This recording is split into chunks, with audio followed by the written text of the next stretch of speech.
writer states a fact or an idea directly, we say they are using literal or explicit language.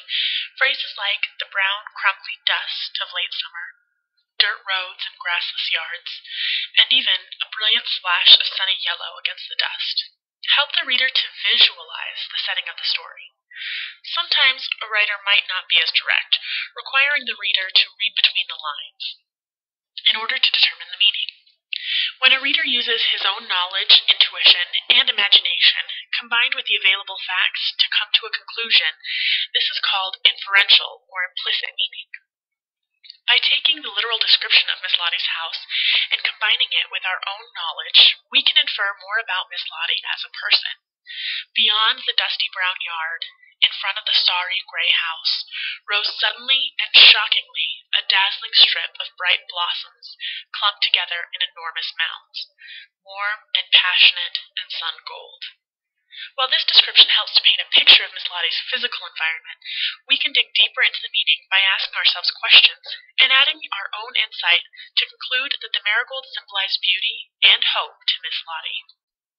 Setting is the time, context, and location in which a story takes place, considering the following types of setting when analyzing a short story. Time refers to when a story is taking place, chronologically, the historical time period, the time of the year, and the time of day. Here's an example.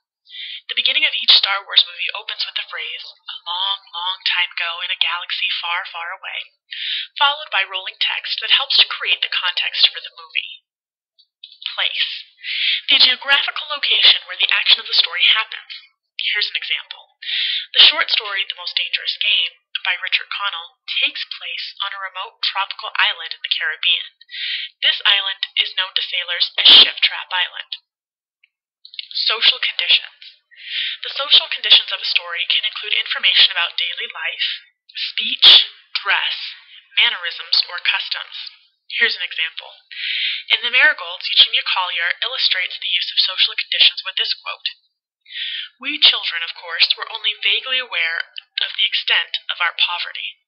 Having no radios, few newspapers, and no magazines, we were somewhat unaware of the world outside of our community."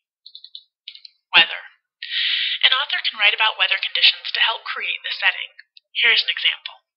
In the nonfiction book The Perfect Storm by Sebastian Junger is an account of what happens to a sword fishing boat named the Andrea Gale during a massive storm in 1991.